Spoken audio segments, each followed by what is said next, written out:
Good morning दोस्तों। आज कक्षा 11 सांख्यिकी में दूसरे पाठ की शुरुआत करेंगे। पहला पाठ हमारा ख़त्म हो चुका है। दूसरे पाठ में आगे बढ़ते हैं। दूसरा पाठ है सूचना का प्रस्तुतिकरण। सूचना का प्रस्तुतिकरण। आज हमारी तारीख है 18 अगस्त। सूचना का प्रस्तुतिकरण शुरू करेंगे। उसमें हम क्या सीखने वाले हैं आज? तो वर्गीकरण का अर्थ और आवश्यकताएं, वर्गीकरण के प्रकार, संख्यात्मक सूचना और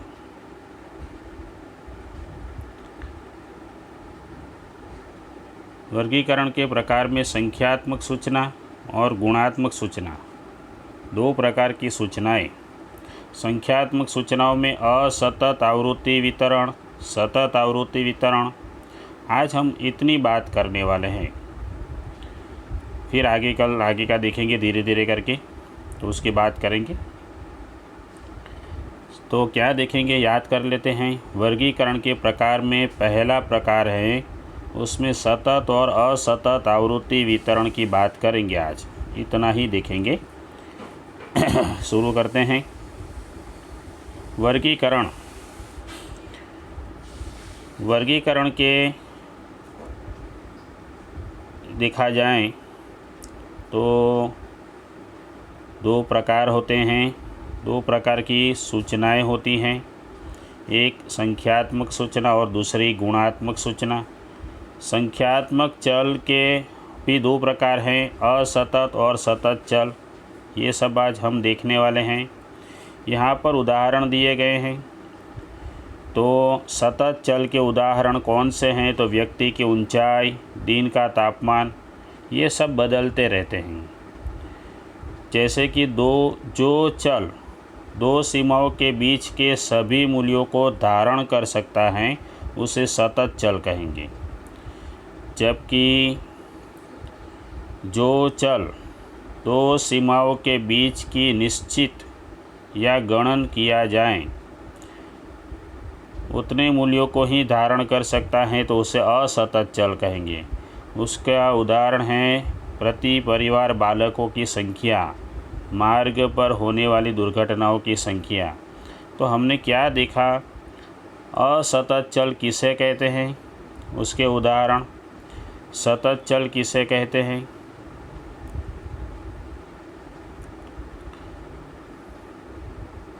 सतत चल किसे कहते हैं, उसके उदाहरण। ये हमें याद रखना है, सवाल जवाब में आने वाला है। उसके बाद कुछ खास काम नहीं है नीचे हमारे पास। वर्गीकरण के दो प्रकार देखेंगे, संख्यात्मक सूचना का वर्गीकरण और गुणात्मक सूचना। संख्यात्मक सूचना का वर्गीकरण हुई आज हम शुरू करेंगे। उसमें भी असतत और सतत चल की बात करेंगे। तो उसके लिए हमें यहाँ पर देखना है कि अवर्गीकृत सूचनाओं को मुख्य रूप से दो में से किसी एक प्रकार में वर्गीकरण किया जा सकता है। अवर्गीकृत सूचना होगी तो उसे दो में से किसी भी एक प्रकार में वर्गीकरण कर सकते हैं। कौन से दो प्रकार हैं? तो संख्यात्मक सूचना और गुणात्मक सूचना। उसमें भी संख्यात्मक सूचना के दो प्रकार हैं, असतत चल और सतत चल। इन दोनों की आज हम बात करने वाले हैं। असतत चल की सूचना के वर्गीकरण असतत आवृत्ति वितरण तथा सतत चल के वर्गीकरण को सतत आवृत्ति वितरण कहते हैं। तो असतत आवृत्ति वितरण की बात करते हैं। असतत आवृत्ति वितरण, उसका उदाहरण देखेंगे हम लोग तो अच्छा रहेगा। यहाँ पर हमारे पास है उदाहरण नंबर 1। दोस्तों मैंने यहाँ पे लिख रखा है कि यह उदाहरण आप लोग करेंगे तो हमारे स्वाध्याय का जो पहला सवाल है, स्वाध्याय 2.1 का पहला सवाल, वो आप लोग कर पाएंगे। स्वाध्याय 2.1 का पहला सवाल इसी को देख कर करना है। तो क्या करना है, हमें इसमें आवृत्ति वितरण की रचना कीजिए। हमें असतत हमें असतत वितरण दिया गया है, तो उसमें आवृत्ति वितरण की रचना करेंगे। टेलीविज़न का सेट उत्पादन करने वाली एक फैक्ट्री में साप्ताहिक 500 सेट का उत्पादन हुआ था, जिसमें से 50 टेलीविज़न सेट हमने पसंद किए। उसकी जांच करते समय निम्न अनुसार त्रुटियों की संख्या मिलती है, जैसे कि पहले सेट में 0 संख्या यानी कोई भी खामी नहीं है, दूसरे सेट में 3 खामियां थी, तीसरे सेट में 2 खामियां थी, चौथे सेट में 1 खामियां थी। इस प्रकार 50 सेट में कितनी खामियां थी उसकी संख्या मिली, उसके आधार पर आवृत्ति वितरण कहेंगे।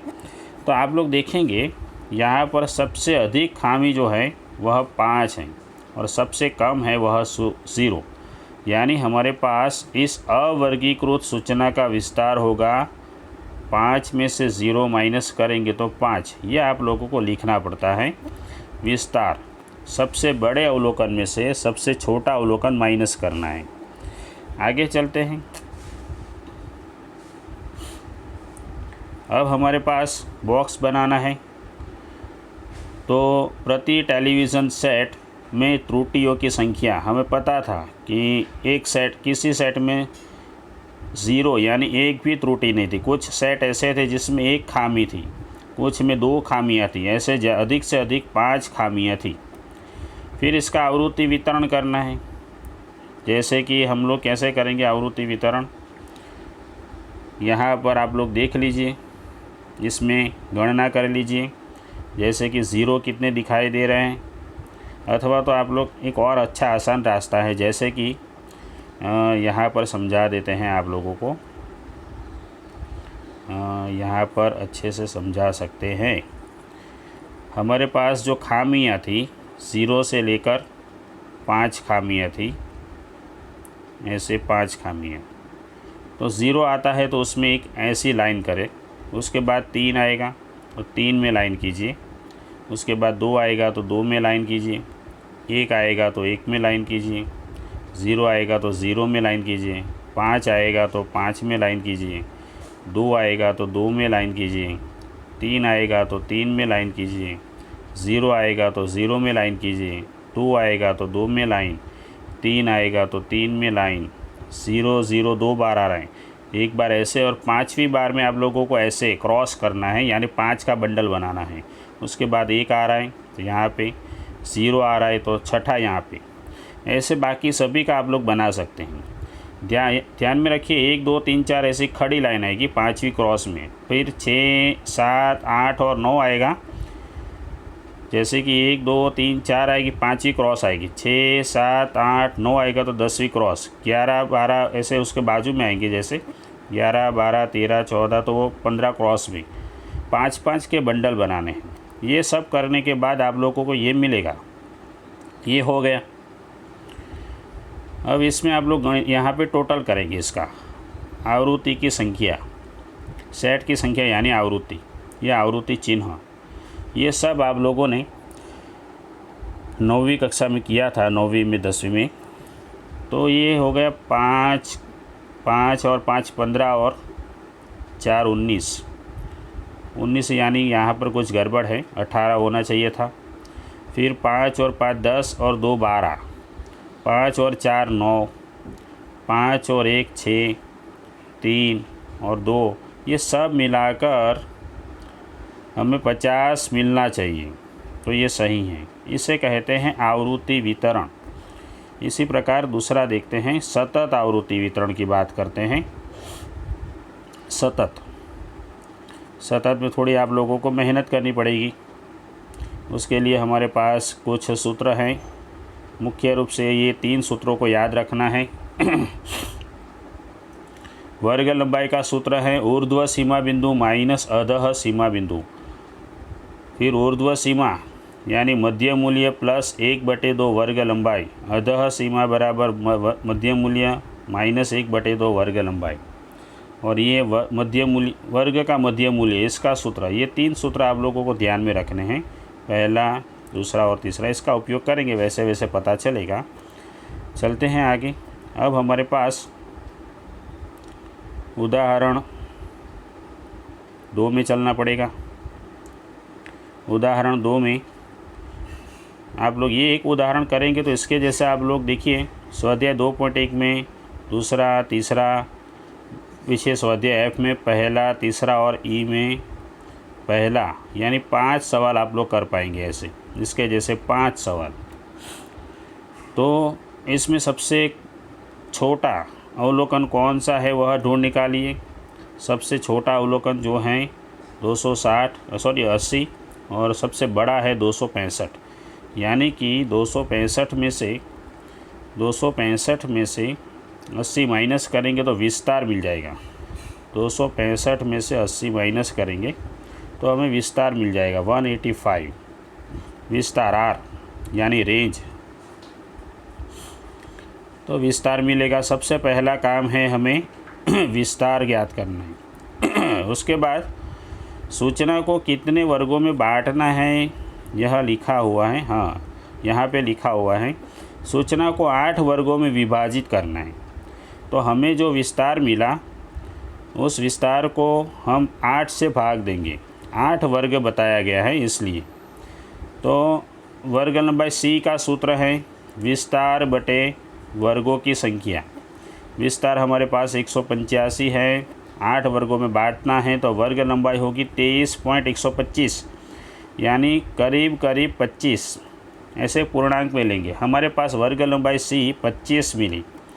अब हमारे पास जो वर्ग बनाना है उसकी अधः सीमा 75, यानी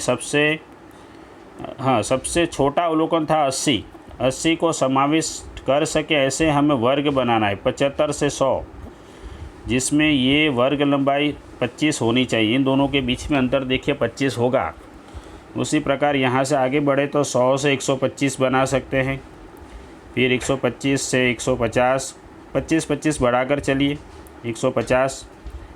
सबसे छोटा अवलोकन जो है 80, वो इन पहले वर्ग में उसका समावेश हो जाना चाहिए।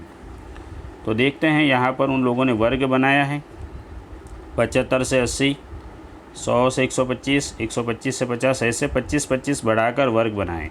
और सबसे बड़ा अवलोकन जो है हमारे पास 265 आप लोगों को यहाँ पे दिखाई देगा, इन दोनों के बीच में आ जाएगा। उसके बाद ये लाइन कैसे बनानी है आप लोगों को समझाया गया है। जैसे कि पहला अवलोकन देखिए 228, तो 228 जो हैं ये किसके बीच में है? 228 इन दोनों के बीच में, 225 और 250 के बीच में, तो उसमें एक लाइन करेंगे। उसके बाद 125, तो 125 दो जगह पे दिख रहा है, तो जो पीछे वाला होगा हमें उसमें निशान करना है, आगे वाले में नहीं करना है। तो डबल जब आते हैं तो पीछे वाले को हमें न्याय देना है। फिर इन सभी का टोटल करेंगे, 4 ये 4, ये 8, ये 2, ऐसे टोटल करेंगे और इन सभी का योग 28, यानी हमारे सवाल में थी संख्याएं, हमारे सवाल में 28 संख्याएं थी। ये देखिए ये 7 गुणा 4 28 संख्याएं, तो 28 हो जाना चाहिए। आगे चलते हैं। उदाहरण नंबर 3 की ओर। उसमें भी 4 सवाल दिए गए हैं। सेक्शन ई में दूसरा, तीसरा, चौथा और एफ में दूसरा। जो भी उदाहरण सिखाए उसी के नीचे, उसी के जैसा मैंने जो स्वाध्याय में से सवाल दिया वो आप लोगों को करना है। इसमें आप लोगों को इतना सारा तो लिखना नहीं है। अब 50 दिन के दौरान गुलाब के अलग अलग पौधों पर प्रतिदिन उगे गुलाबों की संख्या दी गई है। उससे हमें एक वर्ग बनाना है। वर्ग दे दिया है बच्चों, ये बहुत ही अच्छी और आसान बात है। वर्ग दे दिया है। सबसे पहले क्या काम करेंगे? सबसे बड़ा अवलोकन जो मिलेगा उसमें से सबसे छोटा माइनस कर देंगे। 99 आप लोगों को सबसे बड़ा अवलोकन मिलेगा, उसमें सबसे छोटा माइनस कर देंगे। तो विस्तार तो हमें कंपलसरी ज्ञात करना ही है। विस्तार मिलेगा। उसके बाद देखिए हमें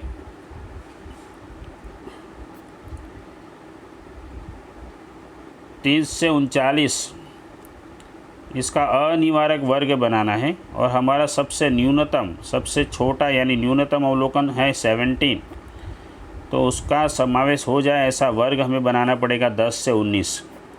उसके बाद आएगा 20 से 29, उसके बाद आएगा 30 से 39, ऐसे आगे बढ़ते हैं। इसी के आधार पर बनाना है। अंत में 0 और यहाँ पे अंत में 9 आना चाहिए सभी में। तो सबसे बड़ा अवलोकन 99 है, सबसे बड़ा अवलोकन 99 है। तो उसके आधार पर भी हम आखिरी वर्ग बनाएंगे। देखिए यहाँ पे 99 का समावेश हो गया। अब ये जो दो संख्याएं जो हैं अलग अलग होती हैं, यहाँ पे 19, यहाँ पे 20, यहाँ पे 29, यहाँ पे 30, तो इसे अनिवारक कहेंगे, अनिवारक। और अगले सवाल में हमने देखा था ये यहाँ पे ये समान दिख रहा है 100, 125, 150, तो ये निवारक होते हैं। सवाल में दिया गया है उसी आधार पर हमें निवारक और अनिवारक बनाने पड़ते हैं। उसके बाद आप लोगों को ये लाइन बनाना तो पता ही है। जैसे कि कोई अवलोकन है 25 इन दोनों के बीच आता है तो उसमें लाइन आएगी। कोई अवलोकन है 52 तो 52 इन दोनों के बीच आएगा तो उसमें लाइन करेंगे। अगर 4 लाइन हो गई तो 5 का बंडल बनाएंगे। इस प्रकार आप लोग इन सभी का योग यहाँ पे लिखेंगे ऐसे। ये 5 और 3 8, ये 5, ये 5 और 2 7, ये 4, ये 3, और इन सभी का योग करेंगे 50। दिया था सवाल में वो 50 होना चाहिए। बहुत ही सरल है बच्चों, आसानी से कर पाएंगे आप लोग। उदाहरण नंबर 4 की ओर चलते हैं। मात्रा अवरोधी वितरण करना है आप लोगों को, और कुछ करना ही नहीं है। तो अब हमें बताया गया है कि अनिवारक तो हमारे पास था, अनिवारक था, उसे निवारक बनाना है और सभी के मध्य मूल्य प्रदर्शित करने हैं। बहुत ही आसान सवाल है। अनिवारक है उसे निवारक बनाना। निवारक यानी ध्यान से देखिए ये दो संख्याएं समान हो जानी चाहिए। उसके लिए क्या करेंगे, हमारे पास एक सूत्र दिखा था हमने, यहाँ पर सबसे आगे एक सूत्र दिखा था, ये रहा। ये 3 सूत्रों की अब हमें आवश्यकता रहने वाली है। एक पहला सूत्र है वर्ग लंबाई, दूसरा मध्य मूल्य और तीसरा ऊर्ध्व सीमा, अधः सीमा। इसकी आवश्यकता रहेगी। देखते हैं। इसी के जैसा सवाल है हमारे पास 2.1 में चौथा सवाल इसी के जैसा है, आप लोग कर पाएंगे। और एक ही सवाल है ऐसा। तो क्या करना है, सबसे पहले तो देखते हैं ऊपर वाले उदाहरण में द्वितीय वर्ग की अधः सीमा 20 और प्रथम वर्ग की ऊर्ध्व सीमा 19। तो अतः द्वितीय वर्ग का अधः सीमा बिंदु, हाँ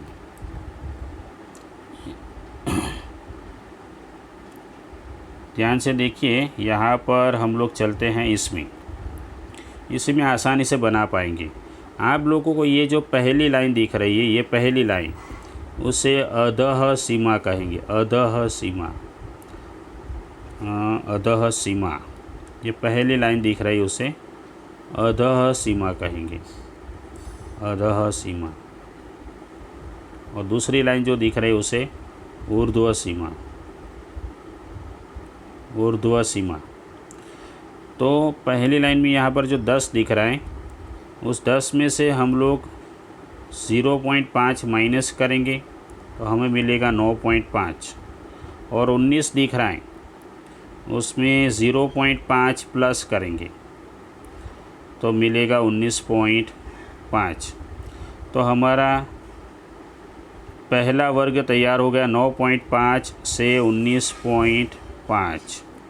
उसी प्रकार दूसरे की बात करते हैं। यह 20, इसमें से 0.5 माइनस करेंगे, 0.5 तो मिलेगा 19.5। इसमें 0.5 प्लस करेंगे तो ये 29.5। इसी की बात की गई है। नीचे हमने जो उदाहरण में आगे देखा था उसमें ध्यान से देखिए 19.5 से 29.5। इस प्रकार आप सभी के निवारक में से अनिवारक में से निवारक बना दिया सभी में। पहली लाइन में ऊपर हमने जो सवाल में देखा तो उसमें पहली लाइन में सभी में से 0.5 माइनस कर दीजिए। इन सभी में से 0.5 माइनस करके लिखिए और इन सभी में दूसरी लाइन में सभी में 0.5 प्लस कीजिए। तो इतना करेंगे तो हमें अब जो वर्ग मिलेगा वो कैसा वर्ग मिलेगा, निवारक। निवारक वर्ग मिलने के बाद हमें क्या करना है, दूसरा बॉक्स बनाना पड़ेगा। हमें पूछा गया है मध्य मूल्य ज्ञात कीजिए। मध्य मूल्य यानी इन दोनों का योग करना है, बहुत ही आसान। इन दोनों का योग करके 2 से भाग देना है। देखिए यहाँ पर 19 और 10 का योग करेंगे, उससे 2 से भाग देंगे तो 14.5। इन दोनों का योग करेंगे 49, उसे 2 से भाग देंगे तो 24.5। सभी का योग करके 2 से भाग देना है। योग करो, 2 से भाग दे दो, तो हमें मध्य मूल्य मिल गया। 5वां सवाल देखते हैं। इसके जैसे 2 सवाल आप लोगों को होमवर्क में करने हैं। इसमें क्या करना है, हमें प्रत्येक वर्ग की वर्ग लंबाई ज्ञात करनी है और मध्य मूल्य। मध्य मूल्य तो बहुत आसान था। वर्ग लंबाई की बात करते हैं। वर्ग लंबाई का सूत्र है, हमें ये जो लाइन है उसमें से ये वाला माइनस करना है। पीछे वाले में से आगे वाला माइनस करेंगे तो ये पीछे वाले में से आगे वाला माइनस करने पर 20। ठीक है, मध्य वर्ग लंबाई मिल गई। यहाँ पर भी 50 में से 20 माइनस करेंगे तो ये 30। 70 में से 50 माइनस करेंगे तो 20। 90 में से 70 माइनस करेंगे तो 20। 100 में से 90 माइनस करेंगे तो 10। तो वर्ग लंबाई मिल गई। पिछली लाइन में से अगली लाइन माइनस करनी है। मध्य मूल्य यानी इन दोनों का योग करना है और 2 से भाग देना है। तो 10, इन दोनों का योग कीजिए, 2 से भाग दीजिए। 35, इन दोनों का योग कीजिए, 2 से भाग दीजिए। मध्य मूल्य उदाहरण नंबर 4 में हमने देखा था, बिल्कुल उसके जैसा। तो यहाँ तक हमें आज अभ्यास करना है। इसके बाद बाकी का अगले वीडियो में देखेंगे। आप लोगों को 5 उदाहरण ये जो मैंने बताए वो नोट में लिखने हैं। उसके साथ आप लोगों को ये 2 सवाल हैं। उसके बाद यहाँ पर हैं 1 यानी 3 हुए, और यहाँ पे 4 और 3 7 सवाल, 7 और यहाँ पर 5 थे, 12। और उदाहरण नंबर 1 में 1 ही था। तो उदाहरण नंबर 1 में 1 ही था, ये रहा उदाहरण नंबर 1, यानी 13 सवाल। आप लोगों को 13 सवाल स्वाध्याय में से करने हैं और ये 5 उदाहरण यानी सब मिला के 18 सवाल हल करने हैं। बहुत ही आसान है, होमवर्क करते रहिए। फिर अगले वीडियो में मिलेंगे दूसरे भाग में। धन्यवाद।